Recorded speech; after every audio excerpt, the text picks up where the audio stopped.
quick warning, this podcast is uncensored. We talk about sex, fashion and everything in between.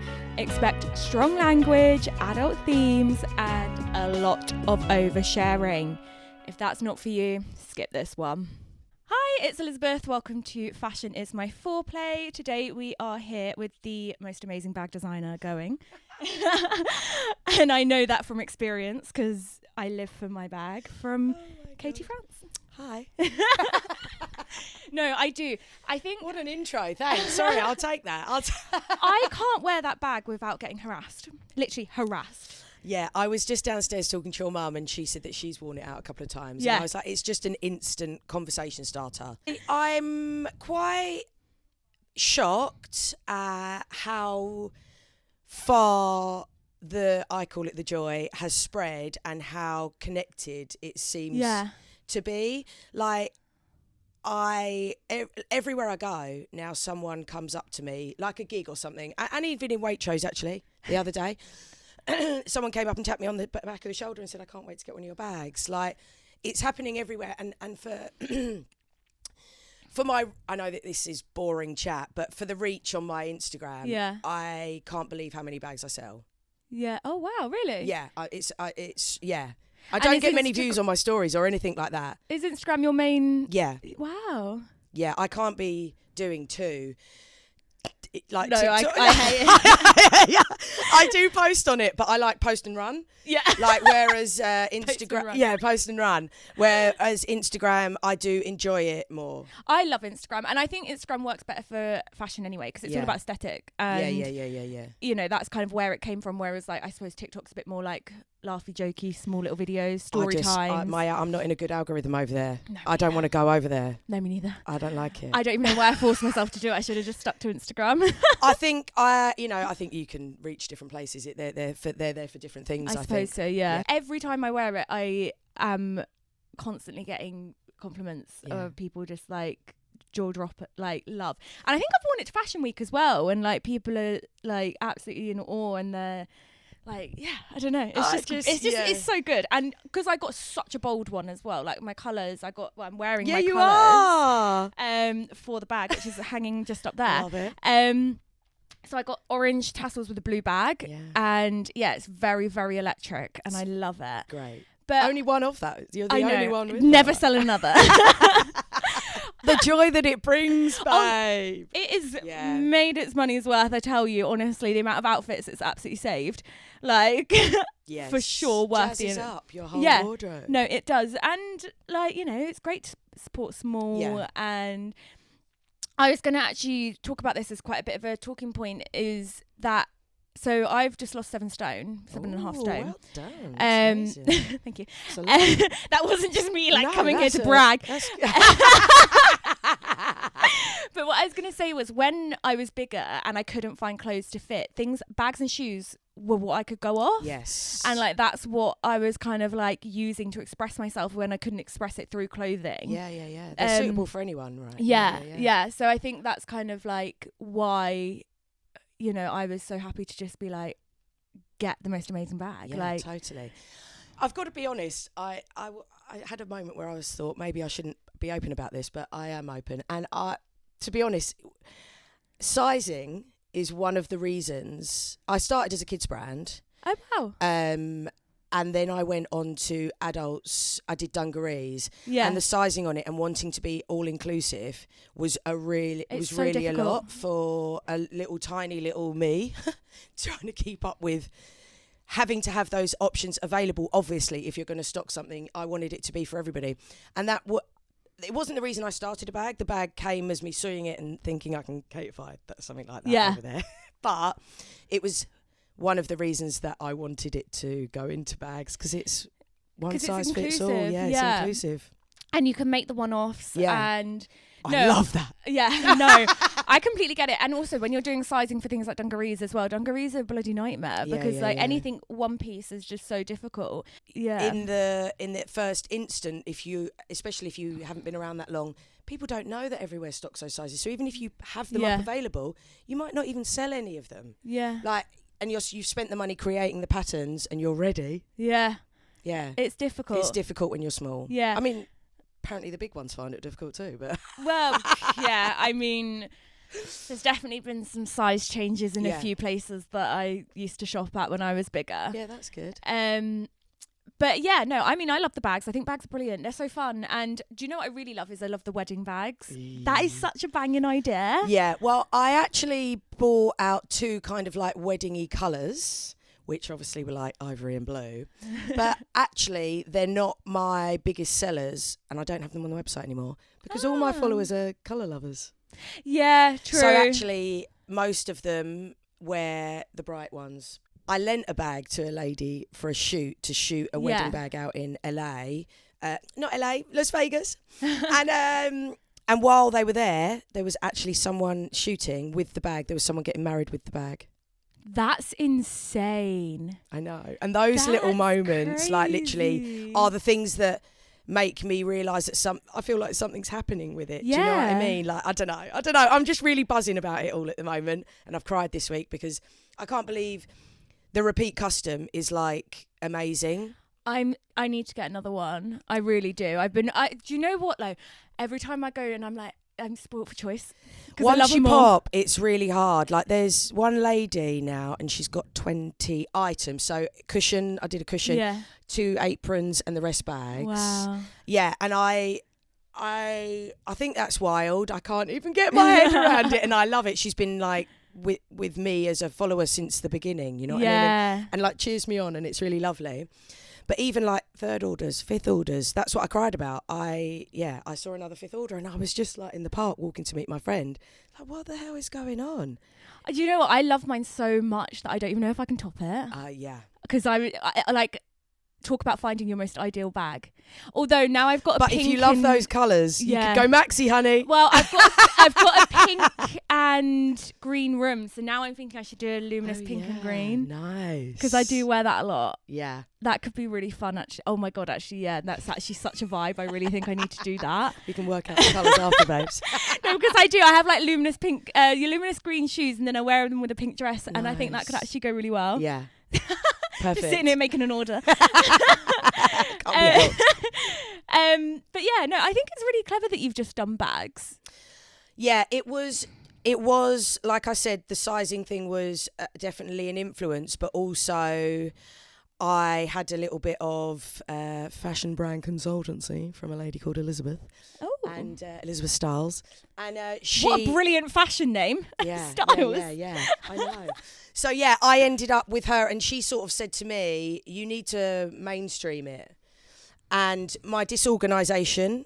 Yeah. So she's thought that I should just do one thing, but I was like, no, ADHD over here. I want to do it all. Let's go. Yeah. Why can't I make more? More. Let's make a collection, but no one buys it. Let's make this. But anyway, the change from being the kids to just the bags, was slightly influenced by my lack of organisation and being able to pull the kids and me and the clothes, and I did like tutus and stuff all together on the same day. Yeah. Wild. I can't do that. So it evolved because lockdown came, I had the bags, and then it was just you in your room. Yeah. I never wanted to really take pictures of myself with the bags, but lockdown encouraged that because I couldn't organise shoots with other people, and it was cheaper. Yeah. I can't have other people take pictures of me, but in my room on my own, it's all good. See, I can't take pictures of me, but I can get someone else to do it. Oh, really? Yeah. Total opposites. Yeah, no, I can't. I just crumble when someone else, I'm like, I can't see my face. Like, I need to look at myself. Yeah. Do you know what? That's why I like this camera, because you can see it. I'm like, hi. Yeah. Like, am I in frame today? Yeah, no, that's great. That's really cool. Do you know what? I started on kids' clothing.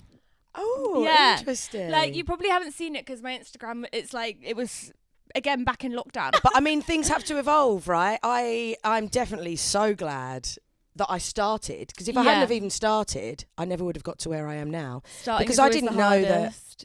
I mean, now I've got more than one bag. There's another one coming, Shape, which, but everything evolves, you know, you have to change. Where did the original design idea come from? Because obviously you stuck so closely to your design idea. Lazy Oaf. These are Lazy Oaf. Yeah, I see. I basically, I've always loved them as a brand, and they brought out a bag that was a heart. I think it was like a denim one, and I saw it on someone, and I just looked and thought, Ooh. Yeah. It's a start of an idea. I can Katie-fy that. Yeah. I can make that mine. And we started off, it was basically just a tote bag when I started it. Like there was no padding in it to keep its shape or anything. But yeah, I just thought I can do that. And then buying the fabric, I've always been obsessed with buying fabric. I've always had a stash, do you know what I mean? So you start there. It's addictive. It is so addictive. Yeah, that's where it came from. And then the fringing, to use the fringe on it, my friend is an interior designer and I was round at her house all the time. And then she was doing up her house and she put fringing in her own different way on the front of her bar front. And I looked at it and thought, holy shizzle, I can put that on a bag and make it brilliant. It does really work. The original idea was feathers and my seamstress was like, nah. Yeah, you know, like if I was your seamstress, I think I would have died. Yeah, because she was like, you can't turn it inside out. The feathers are just going to get damaged. And I was like, okay, so didn't work. So it's just like a process of elimination. Elimination.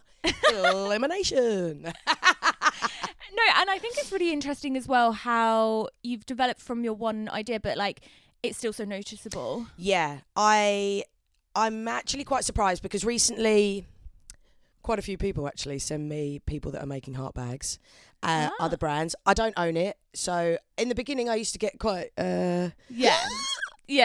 It's that initial panic. I get it. The initial. But now I'm really cool with it. I don't own the heart as long as it's not the same. Then I'm happy for everyone else. But sorry, what was the question again? I've gone totally off track and forgotten. Now we got it. This is what happens when you have two ADHD crazy creatives in a room. Yeah, I'm so sorry. No, we're talking about how you've kept the style. Oh yeah, and it's still noticeable, even though there's been like a few little tweaks and. Yes, there's been tweaks to make them better. I'm always on the hunt to make them stronger, longer lasting, and just like, a smoother experience.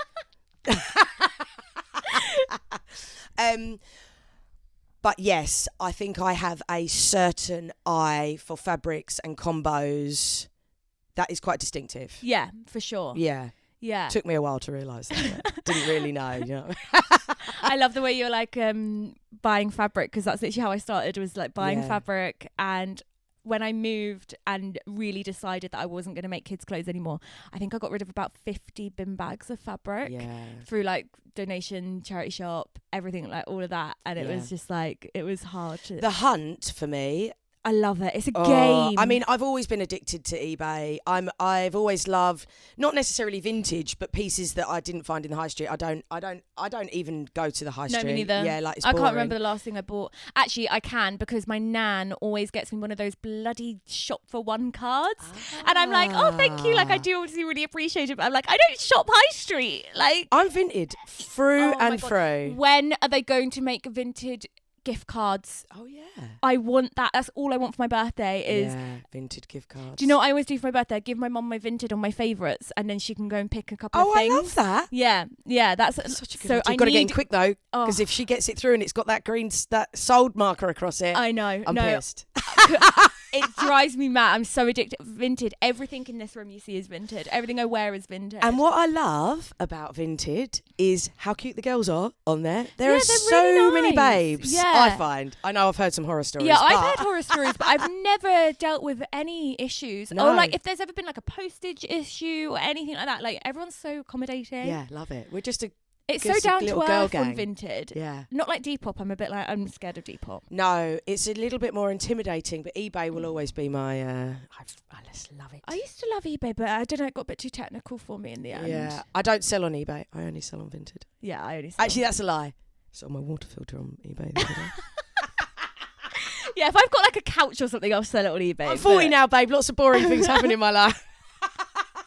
I know, I got excited the other day when we bought a Hoover. I was like, this is nice. Or an ironing board or anything like that. Yeah. Just the quality of vintage fabrics is... Yeah. You just don't get it like that anymore. No. In clothes and just fabrics. Like I got some bed sheets, vintage bed sheets the other day. I made them into bags. These are vintage bed sheets. Yeah, and they were in original packaging. Yeah. Like still all brand new. And I love that you can only get a few out of it. But the quality of some of these fabrics, like we just don't make it like that No, anymore. not at all. What is your fabric go-to? So you do a bit of vintage, don't you? Yes. I have seen a couple of like one-off vintages and... So I use a mix of, to be honest, whatever takes my eye. But I vintage, dead stock as well. Oh, yeah. And new. Like, You've got to mix it up. You've got to mix it up, yeah. But I do love, I mean, it makes it more special for the person buying it if they know, like yours is white. You know, that's really nice. I think that's special. But then also, you've got to be able to make your money, honey, right? Oh, yeah, of like course. With the regulars and the good sellers, you have to be able to have some on repeat for sure. But just ordering the fabric, you know, that isn't as exciting as hunting for it. So I love it. Yeah, I love using all different things. Corduroy and satin. Oh, corduroy, that sounds nice. I love on a big maxi. I've seen a corduroy one. Well, I do a few. None on the website currently, but I do get mainly a bit of dead stock cord, and it's really, really nice. Yeah. And then I'll just make a certain amount of. I don't know why I can't picture one. I must have seen one. I've got black with leopard on the outside. There was a really lovely peachy one. Really nice. I really want to get back into corduroy. Not back Corduroy's in. I'm never really into it, but like I do love it. I love whenever I see someone in like corduroy pants or something. I'm like, yeah, no, I do really like it. It's nice. Yeah. Do you know what else you got me into? Ooh. God, I'm such a stalker. I do stalk you all all the the time. God. Like, I live for the stories. I'm those views. Yeah, go on, tell me. You got me into that renting website. Oh, Lonehood. That app, yeah. Unfortunately, is no more. Is it not? No. Oh my God, I was addicted to that for a while. I never actually got anything, but I browsed it constantly. I thought it was such a good idea. Really great. Honestly, the ladies that ran that as well, such nice ladies. And I thought it was really clever that they didn't only obviously have all the stuff that was from the high street and whatever, but they had all the graduate stuff on there. So it's really like truly one-off pieces. And probably things that you don't create even something similar to again from your grad. Yeah, no, oh my God. I can't even look at my graduate collection. It makes me physically sick. I'm like, I can't even look at it. Like, yeah, so I think it was a really clever way of, getting people involved in renting. But yeah. Do you rent through your own website? I did, through them. But do you do it for yourself now? No, I don't do any. I only used Lonehood. Yeah. Loyal, I am. Girls. And I had actually, before they approached me about putting my bags on there, I had actually put my bags up. I can't remember whether it was by rotation or there was another one. Oh yeah, by rotation, I've heard of them. And I didn't get approved. It was like I don't know why or what happened, and I sometimes get a little bee in my bonnet and I hold a grudge, and I thought, fine, you don't accept me? You're never going to have me. That's and then Lonehood popped up, so I wanted to only do it exclusively on there. Yeah. Because I loved them as well. But yeah, then once it ended... Oh, that's so sad. I mean, it's difficult to organise just the logistics of that, taking a deposit off somebody and then having them send it back. You having to do it instead of just the app doing it for you. Yeah. I don't need more admin.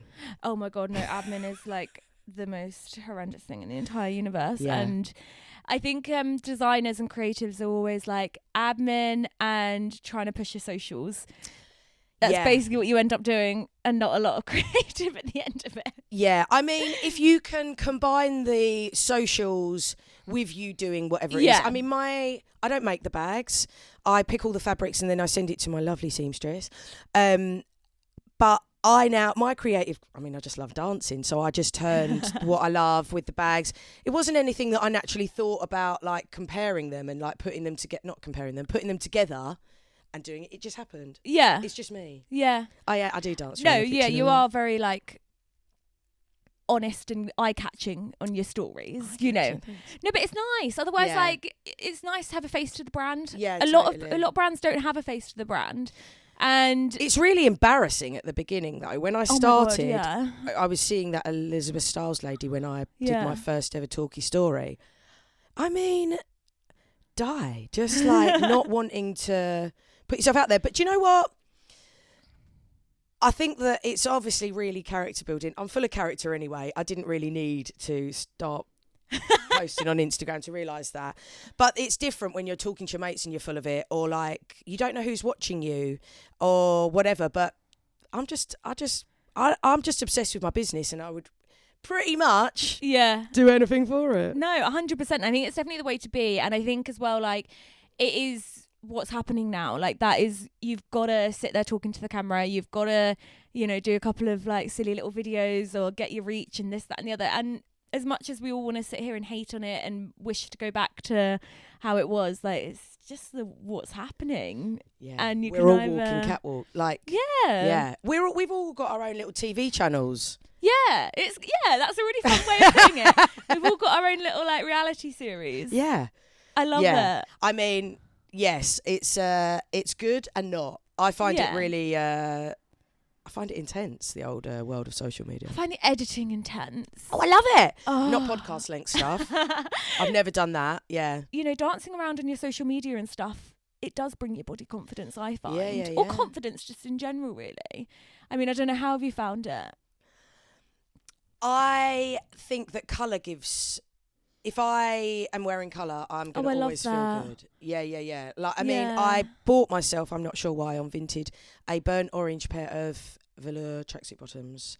And I put them on one day and I thought, I'm going to have a shit day because of these. But I'm going to wear them anyway. But I just knew wearing that colour, it has like such a burnt orange. Oh, no, not on me. On other people, it's fine. Yeah. But no.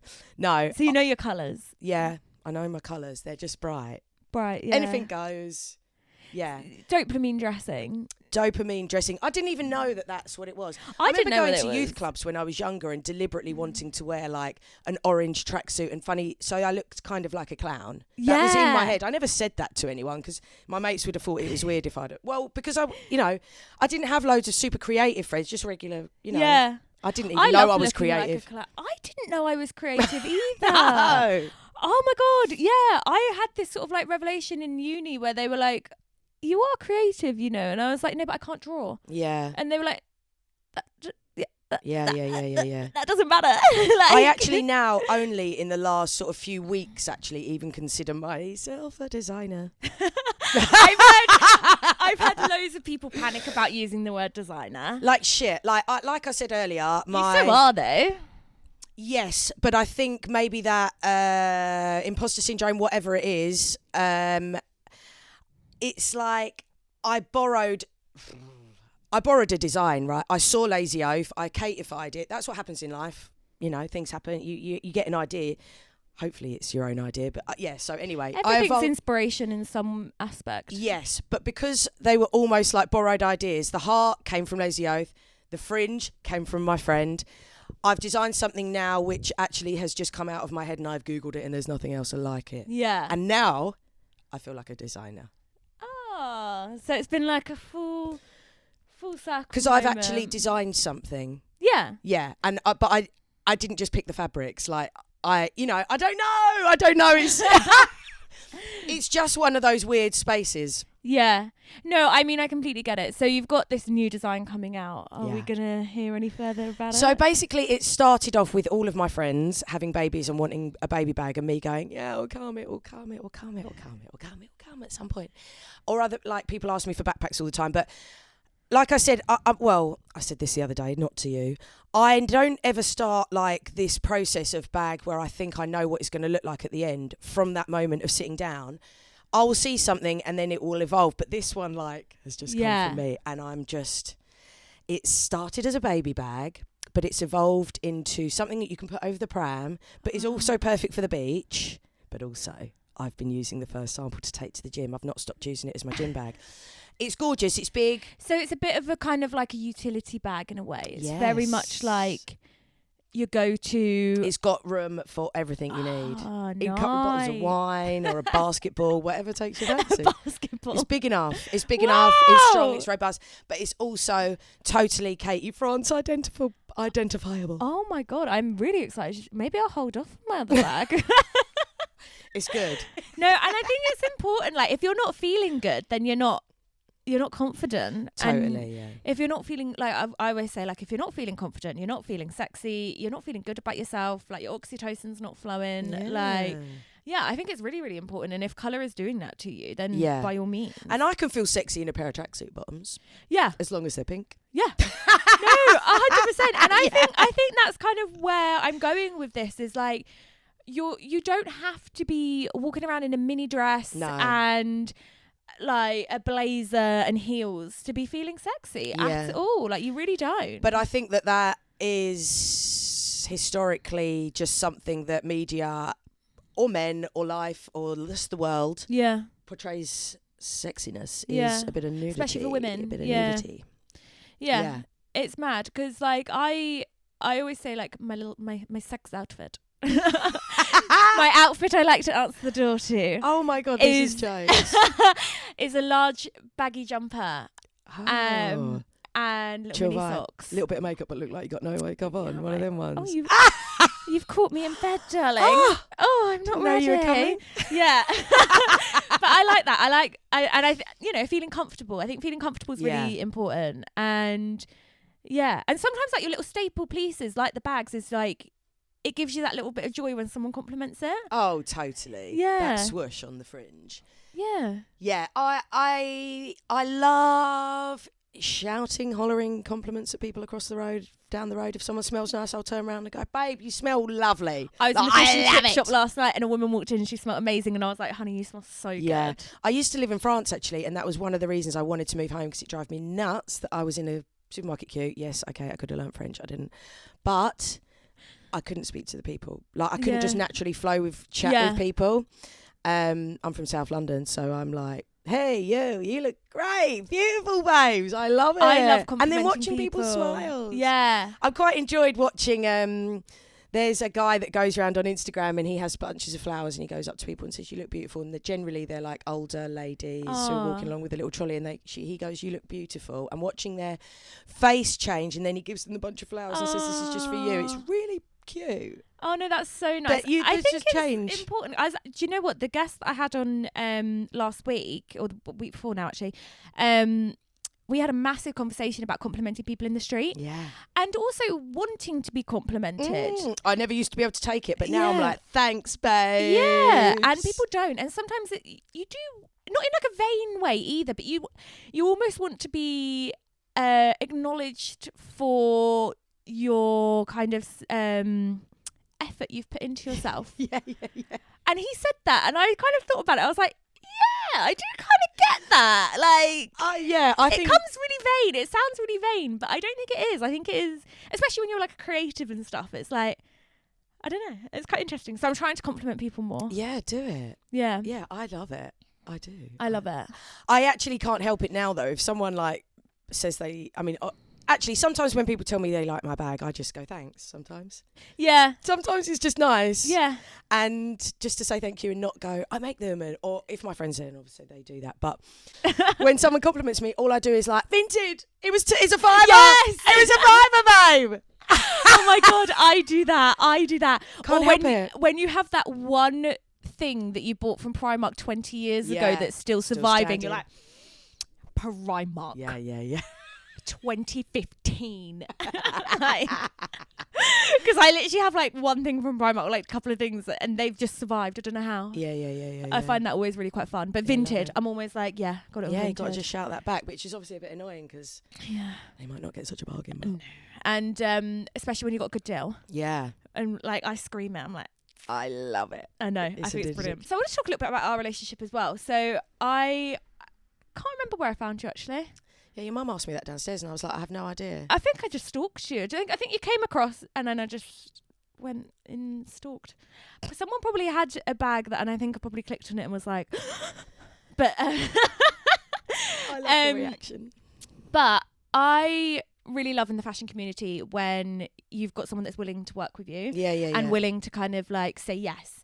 And I think that's very much you, because I was at a fitting for a brand, Hibiscus Ibiza, and because I sew and stuff, she was like, I really need to make a bag, and like we were talking about it, and she was like, I kind of want it to have like maybe like some sort of tassels because it's Ibiza, so we're thinking like really thing. And I went, hang on a minute, like, have you heard of Katie France? like get this, you need to reach out, like your brands just collide. And you ended up doing it. We ended up having the bags for the show, and they were made especially kind of like it was amazing. Yeah. I'm very thankful for that actually, because it's cool. You have these kind of like little things that you want, little tick lists. So London Fashion Week bags run. Done. Do you know what? I've actually got a tattoo from that London Fashion Week. I saw that just as you were going to sit down. Yeah, because that was the best week ever. Amazing. I had such a good week that week. I mean, the clothes, they're just fun. Yeah. And I suppose seeing how it all goes on behind the scenes and stuff is cool. Yeah, I was literally stood there, tits out, getting fitted, talking about bags. And I was like, you just popped into my brain. And I think I'd already had my bag at that point. Yeah, you did. Yeah. And because you used it. I think I bought it in the show. Yeah. So I was just like, you two need to collide. Yeah, she's great. And I love businesswomen who are happy to do it and are willing to kind of. I'm always happy to help someone out like that. Like if you're, I don't know, I've had a message from like an LGBTQ choir, the PTA, and I've actually given bags to them, but if someone messages me like an influencer saying, "Can I have one?" Yeah, they the get a firm entitlement. no. Yeah. Unfortunately, but I'm always up for. Well, also it's a bit of a two-way thing, right? It's exciting. Yeah. It's exciting for me. It's exciting for you, and sharing, just building that community and getting to know people. Because I'm really chatty in real life. Yeah, but I find it quite hard to become friends with people and like have these work sort of connections via Instagram messaging. Normally you'd sit next to somebody and you build those relationships like that, or you talk to people, right? Like, oh my God, don't. I'm terrible on text and stuff. Oh, don't. If you text me, I'm calling you back. Yeah. True connections. Yeah, true collaborations where it's not an expectation. It's more of a building or just for the pics. Like it's about the experience as well, right? Not just for like something at the end bit of of content. Yeah. No, and then I used a leopard print bag. Oh God, I've bloody used you loads. I used a leopard print bag for my final collection. Yeah. Because it was 80s themed. Yeah. And I was super happy with when you said yes. I was like, oh, thank you so much. Yeah, I'm up for it. And then I did a women in fashion panel and runway, and I really wanted to highlight accessories, and I had an amazing scrunchy lady, a hat lady. The hat lady I loved. I must message her. Messaged her. She's one of my best mates. Oh, I love her. She's brilliant. She's on it. I met her about a year or two ago, and I love her. She's brilliant. So good. But I wanted to highlight accessories, and I also find that I'm quite loyal. Like if someone's like, I need a bag, I'm like, okay, go to France. If you need a hat, I'm like, okay, go to Seoul. I know, like, I am very loyal like that. And I think, I wanted to highlight accessories and also put it on men, which I thought was quite fun. Nice. I think it just brings instant joy. Like, whatever you're wearing, even if your outfit is joyful, it's always going to look better with a big heart on your arm. Yeah. And the movement as well, because obviously it's very textural. And I think that's really clever. And they're comfortable. Yeah. I've had quite a few men, like husbands, report back that they're very comfortable on their own. That's so good. Yeah. I love that. That's so fun. The men have to be happy too if they're the men that offer to carry the bag. Well, then they found a good man, I tell you that. Totally. That's so good. So I do my two little questions at the end. Love it. Which, firstly, what item of clothing in your wardrobe makes you feel the sexiest? Ooh, I did read these questions and I hadn't actually given them another thought. But what makes me feel what? The sexiest. The sexiest. What do you Low put back on? dress. Ooh, okay. I quite like my back. I like a back. Yeah. And I think that when you've got it quite up here, I've got a dress. It's actually probably free people. And it's, low back, got a bow that ties round and cinches in just at the bottom. A little bit of gapage. I love that. Very cute. I love that. And I actually had a massive conversation with my lecturer about this, because my collection was all about sex. Yeah. But I didn't want to make it really obviously sexy. Yeah. And I did a lot of back cutouts. Because a back is so sexy. Back is so sexy. It's nice. And even when you turn a little bit and you get a little roll, I just think it's cute. I love it. I love that. I think that's brilliant. And then my final question is, what is your favourite form of foreplay? Ooh. This doesn't have to be sexual. I think a couple of things. Just anything that kind of makes you feel happy and confident and inside and gets that oxytocin flowing. Music and laughter. Oh, brilliant. That's really good. Yeah, if you've got good music taste, you can make me laugh. I love that. Laughter's huge. Yeah. You got to be funny. You got to be able to laugh at things. This life is tough, man. Yes, 100%. I've had a string of bad men, so I'm not sure that I've ever picked the right one or if I know the right feeling to go with. But it's not always about that and about men and about that. It's about what makes you feel good inside. Oh yeah. And I think that's really important. Music and laughter. I have a real wide mix. I don't like anything like heavy, like metal or rock or anything. I am totally disco, Motown. Oh, fun. Yeah, like anything that makes me kick my heels out. Yeah. Happy. I don't listen to anything depressing or anything like that. I mean, like a bit of Whitney, like maybe like it's like as sad as I'll get. Something just emotional. But yeah, generally very happy. Yeah. Happy. You're disco very music. good at kind of that self. You use your outside to make your inside feel really happy and good, and I think that's really important. I think that one of the things in life with me is that music really makes me feel things. Yeah. Like when I'm making content, the song's already been picked before I... Oh, interesting. Oh, well, that's how I get the idea. I hear a song and I think, oh, I could do that in the car. Like a new song will come or whatever and I think, ooh, that'll work like that. And sometimes it is just very simple. Back in the day, I used to get a few more ideas and be a bit more creative, my content making. I mean, it was all a bit fuzzy back then and the cameras were rubbish, but there's some good content going back. But I'll always come back if you want more. Oh, absolutely. By all means. I think you've been brilliant. I think our energies work so well. Absolutely, I love it. Yeah, I think it's great. And thank you for coming. How was your trip over? Was it all right? Yeah, fine. Yeah. Wonderful. Little cruise down. It's just so green when you get here. I love it. It's like a big green I'm wall. shocked you don't live in Brighton. Yeah, I mean... I actually haven't explored Brighton as much as maybe I should, but yeah. Oh my God, yeah. I did do a market years ago here with the kids' stuff. Oh, fun. Yeah. Anyway. This is such an We've got to stop because otherwise it's going to not go. I love it. I think it's brilliant. Okay. Thank you. Honestly, thank you so much. Thank you for everything that you've done. I mean, this is a proper Instagram connection. I love it. Yeah. And I've got a couple of people that I feel like are good little Instagram. I'm happy I found them on Instagram. Nice. Love it. Yeah. Anyway, amazing. Thank you. Thank you so much for listening or watching that episode of Fashion is My Foreplay. If you enjoyed this episode, then don't forget to like, comment and subscribe. You can find us on Instagram, TikTok or YouTube. All of it is at Fashion is My Foreplay. And if you're listening on Spotify or Apple Podcasts, leaving a quick review really helps the pod get seen by some more people. Make sure you tap subscribe and turn notifications on so you never miss a new episode. And also, if you'd like to go one step further and support the show, then you can head over to the Buy Me a Coffee link in my Instagram bio.